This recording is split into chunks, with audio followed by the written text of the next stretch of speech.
saya Dr. Stefani Paulus. Saya seorang beauty and health consultant dan seorang bisnis online mentor.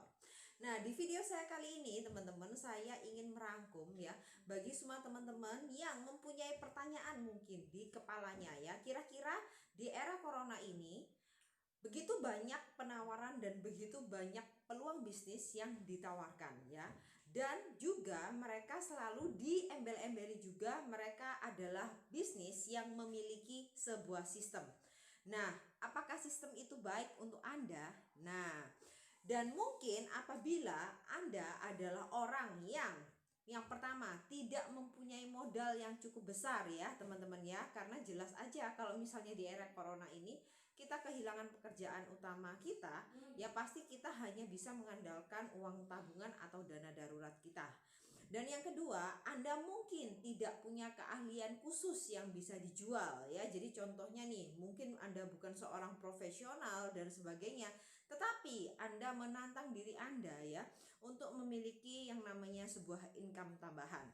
Atau yang ketiga, mungkin Anda hanya adalah seorang ibu rumah tangga biasa teman-teman ya, yang pada awalnya sudah terlalu nyaman untuk mengurusi kehidupan suami dan anak-anak Anda, dan tiba-tiba pandemi corona datang dan itu merupakan titik balik pikiran Anda terbuka ya, bahwa Anda sebagai ibu rumah tangga perlu memiliki yang namanya sebuah bisnis sendiri. Atau yang keempat, mungkin Anda adalah seorang wanita karir atau pria karir ya, yang merindukan kehidupan yang lebih seimbang antara kehidupan quality time Anda bersama keluarga. Karena mungkin Anda belakangan ini sudah terlalu banyak mempunyai jam lembur kerja, atau mungkin Anda sudah bosan atau sudah jenuh dengan pekerjaan Anda yang harus terlalu lama meninggalkan keluarga Anda di rumah. Nah, semua jawabannya teman-teman ada di dalam video ini, dan jawaban yang terbaik adalah ini adalah waktu yang tepat bagi Anda untuk membangun bisnis yang namanya multi level marketing. Di sini teman-teman ya, saya akan pilah dulu ya apa yang macam bisnis yang bisa kita kategorikan ya. Jadi pilihan bisnis ini hanya ada dua kategori ya teman-teman, yang termasuk yang kategori pertama adalah bisnis konvensional dan kategori kedua adalah yang namanya bisnis non konvensional. Nah, sekarang apa sih dokter bisnis konvensional itu ya? Bisnis konvensional itu teman-teman mempunyai karakteristik yang khusus ya. Yang pertama adalah teman-teman harus punya properti ya. Jadi properti ini teman-teman bisa properti ini adalah warisan dari keluarga, atau mungkin teman-teman ini mempunyai dana yang besar ya untuk membeli tanah dan membangun sebuah toko. Dan yang kedua, potensialnya apa sih teman-teman ya? Potensialnya adalah apabila teman-teman mempunyai properti, berarti teman-teman mempunyai kesempatan langsung untuk bertatap muka dengan yang namanya pelanggan Anda. Dan yang ketiga, Anda harus punya cukup banyak stok ya teman-teman ya. Jadi ibaratnya gudang lah ya kalau misalnya teman-teman itu menjual barang. Dan yang keempat, teman-teman juga punya pegawai ya. Jadi selain kita bosnya, teman-teman juga harus mentraining pegawai Anda supaya bisa memberikan pelayanan terbaik ya untuk customer-customer Anda yang datang ke toko Anda. Dan yang kelima, biasanya jangkauannya itu adalah orang-orang yang berada di sekitar area properti. Nah, ini gitu. Dan yang keenam, itu memerlukan proses monitoring yang ketat ya teman-teman ya. Karena biasanya bisnis konvensional ini biasanya dibangun tanpa sistem. Ya, jadi mau dari penerimaan barang atau pengeluaran barang biasanya dilakukan secara manual. Nah, apa sih sebenarnya kelebihan dari sebuah yang namanya bisnis konvensional ini? Ya, kelebihannya itu karena bisa dilihat secara fisik ya teman-teman ya. Maka itu bisa membooster yang namanya status kita sebagai seorang pembisnis. Dan yang kedua, itu biasanya bisa dijaminkan di bank teman-teman ya, apabila kita memerlukan modal fresh untuk yang namanya dana ya untuk putaran operasional kita. Dan biasanya apabila ini bisa mengikuti tren yang sedang kekinian ya, bisnis ini bisa berkembang dengan pesat. Nah, Cuma teman-teman, selain kelebihan-kelebihan yang ada di atas, tentu dong yang namanya bisnis konvensional ini juga punya yang namanya sebuah kekurangan. Nah, dan kekurangan ini yang perlu teman-teman perhatikan juga dan menjadi titik poin untuk teman-teman mempertimbangkannya. Ya, yang pertama adalah resiko bisnis. Ya, biasanya bisnis konvensional ini teman-teman itu biasanya bertahan paling lama sekitar 5 tahun dan biasanya akan tutup dan terkadang kebanyakan bisa meninggalkan utang. Ya, karena apa? Karena biasanya resiko bisnis ini terkadang banyak yang memulai bisnis di usia muda dan mereka itu tidak punya pengalamannya. Ya, jadi mereka itu belajar otodidak dan tidak ada mentornya biasanya teman-teman ya. Jadi biasanya ketika bisnisnya tutup, semua barangnya dijual dengan harga yang miring, biasanya itu masih meninggalkan hutang yang harus dibayarkan. Ya, yang kedua adalah lingkup pemasarannya terbatas teman-teman, hanya seputar lokasi itu aja. Apabila kita seorang pembisnis konvensional yang tidak punya skill untuk yang namanya tembus di era digital. Ya, yang ketiga adalah kurangnya sistem edukasi dan pelatihan. Jadi kita terlalu sibuk dengan yang namanya operasional bisnis harian sampai terkadang kita pun lupa untuk mentraining yang namanya karyawan kita. Ya, karena kita mungkin terlalu kejar omset dan sebagainya sampai kita lupa menerapkan yang namanya standar operasional. Dan yang keempat adalah kurang fleksibel teman-teman ya. Jadi kalau misalnya mau membuka cabang dan sebagainya itu susah banget ya, karena itu banyak persyaratan dan surat-surat yang harus diurus secara legal dan perlu ditandatangan ya. Setelah itu juga ada yang namanya surat izin usaha. Jadi surat izin usaha ini teman-teman berhubungan dengan pemerintah, pembayaran pajak dan sebagainya. Jadi tidak semudah itu ya teman-teman ya untuk mengajak orang lain berbisnis di bidang yang sama atau menjadi partner bisnis kita ini ya gitu. Dan yang terakhir itu adalah sistem monitoringnya ini yang tidak bisa autopilot teman-teman ya. Jadi kita benar-benar kalau misalnya punya bisnis konvensional itu kalau bukanya jam 8 sampai jam 6 malam, kita benar-benar sebagai bosnya itu juga harus duduk di situ. Ini tuh kayak gitu. Jadi kalau misalnya kita tinggal untuk holiday, liburan dan sebagainya, bisa numpuk banget teman-teman. Nah, karena itu benar-benar curahan isi hati aku sih teman-teman ya. Karena selain aku sebagai seorang profesional, kebetulan aku juga punya suami yang punya bisnis konvensional ini ya kayak gitu. Dan kalau misalnya kita harus holiday, kita harus mikir ini kira-kira pekerjaan yang biasa kita lakukan ini harus diwakilkan kepada siapa, dan sepulangnya holiday kita harus mengecek semua aktivitas bisnis yang sudah kita tinggalkan. Jadi contohnya entah 2 minggu atau 3 minggu. Jadi ya itu cukup menguras waktu banget ya teman-teman.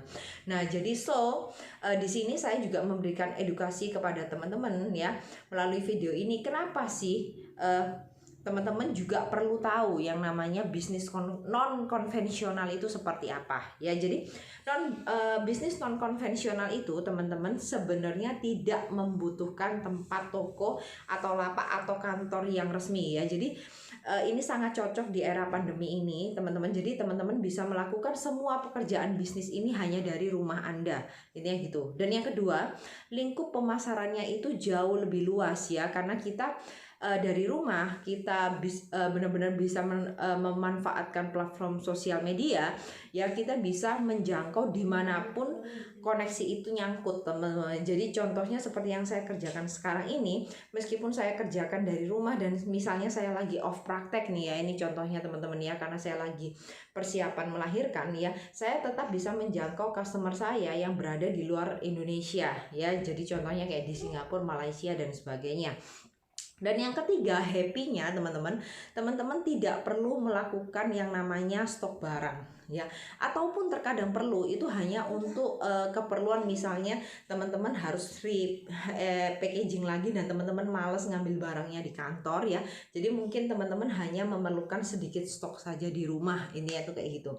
Nah, jadi kalau misalnya pembelian paket-paket besar itu bisa dibantu oleh kantor untuk langsung mengirimkan kepada customer Anda. Jadi enak banget ya. Jadi kita tinggal dibayar cash, kita tinggal menerima selisih komisinya untuk kita, dan barangnya langsung pegawainya mereka aja yang ngurusin. Jadi kita nggak ribet.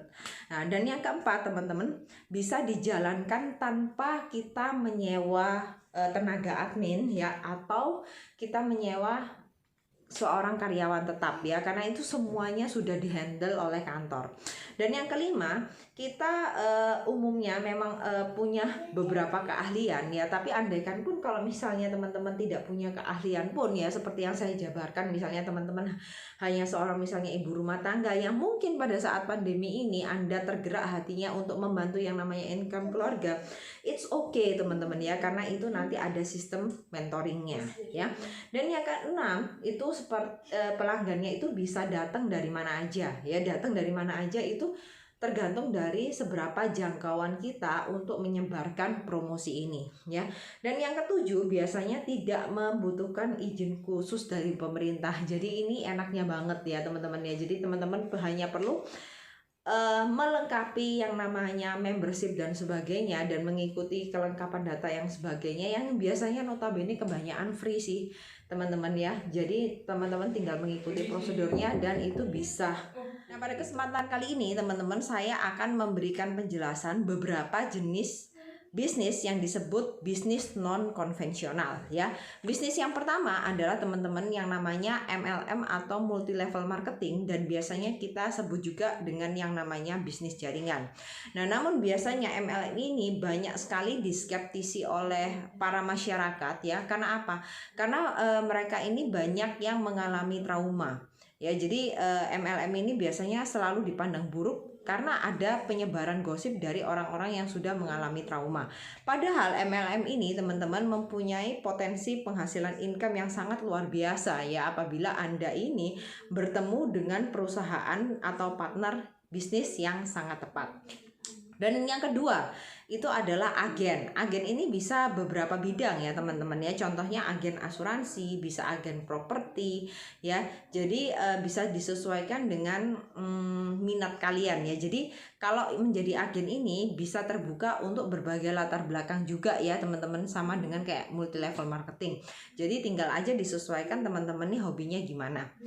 Terus yang ketiga, teman-teman bisa menjadi seorang reseller ya. Jadi kalau seorang reseller ini adalah orang yang menjualkan barang milik orang lain kembali ya. Jadi ya modalnya nggak terlalu besar sih teman-teman biasanya, dan langsung bisa mengambil selisih untung.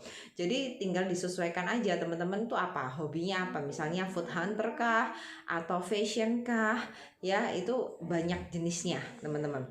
Terus yang keempat itu adalah service. Service yang dimaksud di sini adalah menjual jasa. Jadi contohnya misalnya teman-teman melakukan home spa service, atau teman-teman melakukan cleaning service, atau massage, intinya tuh kayak gitu. Atau teman-teman bisa menjadi seorang barber tapi yang bisa dipanggil ke rumah ya. Jadi banyak ya, dan itu juga latar belakangnya bebas ya teman-teman ya, karena itu sebuah keahlian yang teman-teman bisa pelajari sesuai dengan minat dan hobi teman-teman sekalian. Terus selanjutnya adalah internet marketing ya. Internet marketing itu e-commerce teman-teman, digital platform ya. Jadi di sini teman-teman juga jenisnya banyak banget, dan enaknya kalau kita main pakai internet marketing ini teman-teman ya, teman-teman itu bisa melakukan semua pekerjaan ini dari rumah. Jadi cocok banget untuk tipe bisnis dimana kalau teman-teman juga masih parno banget untuk keluar rumah ya. Jadi contohnya ini kalau saya lagi persiapan melahirkan dan saya harus stay di rumah, dan kebetulan ada di Surabaya nih teman-teman ya, yang katanya zona hitam, ini kayaknya pilihan bisnis yang tepat ya. Terus teman-teman yang keenam ya, teman-teman bisa menjadi yang namanya freelancer ya. Jadi freelancer itu teman-teman bisa menjadi seorang MC kah, atau seorang event organizer kah, atau seorang web design ya. Intinya gitu bisa disesuaikan. Cuma ada beberapa bidang khusus yang mungkin omsetnya nggak akan tinggi-tinggi banget ya teman-teman ya. Karena contohnya aja, kalau misalnya event organizer harus berhubungan dengan wedding, nah sekarang waktunya corona, kayaknya pasti orang-orang kalau mau ngadain acara juga mesti mikir-mikir dulu ya. Jadi teman-teman harus sesuaikan aja. Setelah itu juga bisa menjadi yang namanya konsultan pajak, finansial, hukum, project, atau menjadi konsultan yang lainnya. Nah, di sini teman-teman, selain saya menjabarkan 8 macam jenis bidang non konvensional ya, supaya teman-teman bisa memilih nih kira-kira sukanya yang mana, saya juga akan menjabarkan namanya kelebihan dari bisnis non konvensional ini ya.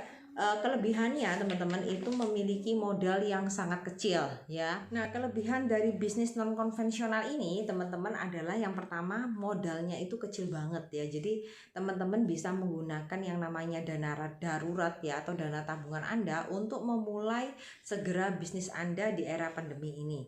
Dan yang kedua, lingkup pemasarannya tuh luas banget ya. Jadi teman-teman saya sarankan untuk belajar yang namanya marketing online. Yang ketiga, bisa diotomatisasi ya. Jadi seperti menjawab langsung klien Anda ketika chatting walaupun Anda sibuk ya. Jadi dengan menggunakan teknologi semuanya bisa dihandle teman-teman. Dan yang keempat, yang saya suka banget itu tidak perlu banyak stok barang ya. Jadi cocok banget buat kita-kita para pembisnis yang pemula, sehingga kita bisa meminimalkan resiko yang terjadi. Nah, namun selain kelebihan dari bisnis non konvensional ini teman-teman, justru tentu juga memiliki yang namanya kekurangan ya. Kekurangannya adalah pada waktu kita membangun karir kita ya, kita itu biasanya melakukan ini sendirian ya, karena kita belum mempunyai namanya pasukan reseller.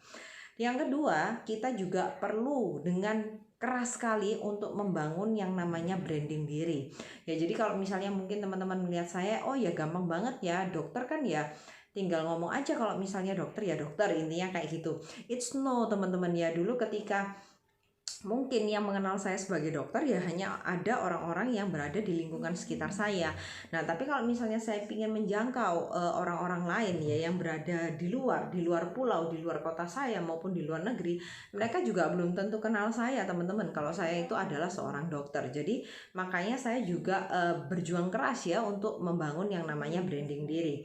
Dan yang ketiga, biasanya karena modalnya itu terlalu kecil ya, jadi membuat kita itu mempunyai komitmen yang sangat rendah, sehingga malah cenderung mudah untuk menyerah karena saya kan cuma kehilangan uang segitu aja, atau kalau enggak kan investasi itu bisa saya gunakan sendiri, saya bisa lebih cantik, lebih langsing dan sebagainya, kan berguna buat saya, jadi saya nggak perlu berusaha keras untuk mengembalikan modal. Intinya tuh kayak gitu. Nah, itu sih teman-teman kelebihan dan kekurangannya. Nah, jadi buat teman-teman di sini, kira-kira nih teman-teman suka bisnis konvensional atau suka yang namanya bisnis non konvensional? Terus setelah mempelajari kelebihan dan kekurangan, menurut teman-teman ini sedang mempunyai modal yang mana? Modal yang besar atau modal yang kecil ya? Dan pertanyaan selanjutnya, Anda ini adalah orang yang seperti apa? Intinya itu, maksudnya Anda adalah orang yang mempunyai background pembisnis memang sebelumnya, atau sama-sama mau belajar bisnis ya, karena itu beda banget teman-teman. Kalau misalnya teman-teman memang mau belajar bisnis, mending teman-teman pilih yang namanya bisnis non konvensional. Dan biasanya saya sendiri merekomendasikan untuk teman-teman mencoba yang namanya bisnis multi level marketing tentunya ya. Karena apa? Karena kalau misalnya di bisnis multi level marketing, asal teman-teman menemukan perusahaan yang tepat, menemukan mentoring yang tepat ya, teman-teman bisa mendapatkan income puluhan bahkan ratusan juta yang bisa dibangun dalam waktu 3 bulan sampai 2 tahun ke depan ya, karena saya sendiri sudah membuktikannya kok teman-teman ya. Jadi buat teman-teman yang ingin tahu bisnis apa yang sedang saya geluti ya, teman-teman bisa langsung ke Instagram saya atau ke WhatsApp saya, teman-teman bisa googling, dan di situ teman-teman juga bisa konsultasi, dan tentunya Anda akan dimentoring bisnis dengan saya. Oke, sekian dulu video YouTube saya teman-teman, semoga video ini membantu. Jangan lupa untuk subscribe, like, dan komen video YouTube saya, dan sampai jumpa di video saya selanjutnya. Bye bye.